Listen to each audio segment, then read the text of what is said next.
Percy Jackson and the Olympians Episode 5 release time and season recap. Here's everything you need to know before diving into Episode 5 of Percy Jackson and the Olympians, including when and where to watch. We're halfway through Season 1 of Percy Jackson and the Olympians, and the young trio continues to push forward on their quest.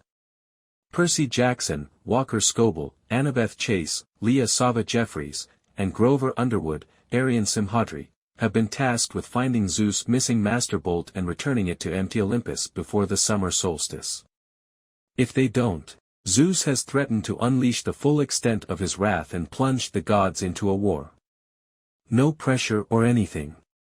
As if traveling across the United States alone as a group of tweens wasn't challenging enough, the trio must fight several monsters, and their godly parents' fragile egos, along the way to Los Angeles and the underworld, their final destination.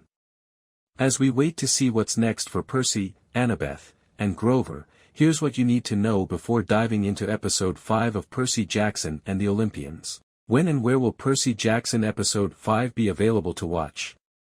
Episode 5 of Percy Jackson and the Olympians, A God Buys Us Cheeseburgers, will be available to watch for Disney Plus subscribers on Tuesday, January 9th at 9 p.m. Eastern Time, 6 p.m. Pacific Time in the US, and Wednesday, January 10th at 2 a.m. Greenwich Mean Time in the UK.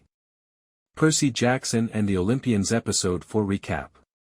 After facing off against Medusa, Jessica Parker Kennedy, and sending her head to Olympus as proof, Percy, Annabeth, and Grover make their way across the US via train.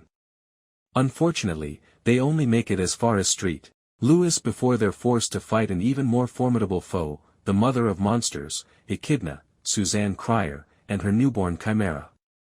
Echidna frames the trio for destroying a train car in order to get them alone before revealing her true identity and motives. The three are able to narrowly escape as the train comes to an emergency stop in St. Louis, and seek refuge in the St. Louis Arch at the behest of Annabeth. According to Annabeth, the arch serves as a monument to her mother Athena because it's such an incredible feat in architecture. As soon as they reach the arch, Percy begins to succumb to the wound left by a chimera stinger during their escape. Annabeth and Grover try to heal him in the fountain, but realize that maybe Percy can only be healed by a natural source of water, like a river or lake. Echidna catches up to the trio before they can act on that hunch, and they take refuge in the safety of the arch. Or so they think.